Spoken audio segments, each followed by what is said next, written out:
Hi, welcome back to my kitchen. Today I'm making banana muffins. Here's all my ingredients and my mixer from 1991.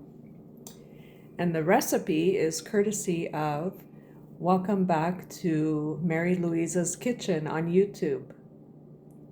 I'll let you know how it turns out. Bye. So here you have it. Here is my finished product. It looks and smells yummy. I even made a little separate one because I had some leftover batter.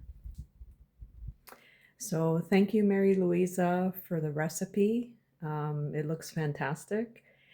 And for anybody watching, make sure to subscribe to Welcome Back to Mary Louisa's Kitchen on YouTube and hit that notification bell so that you don't miss any of her upcoming videos.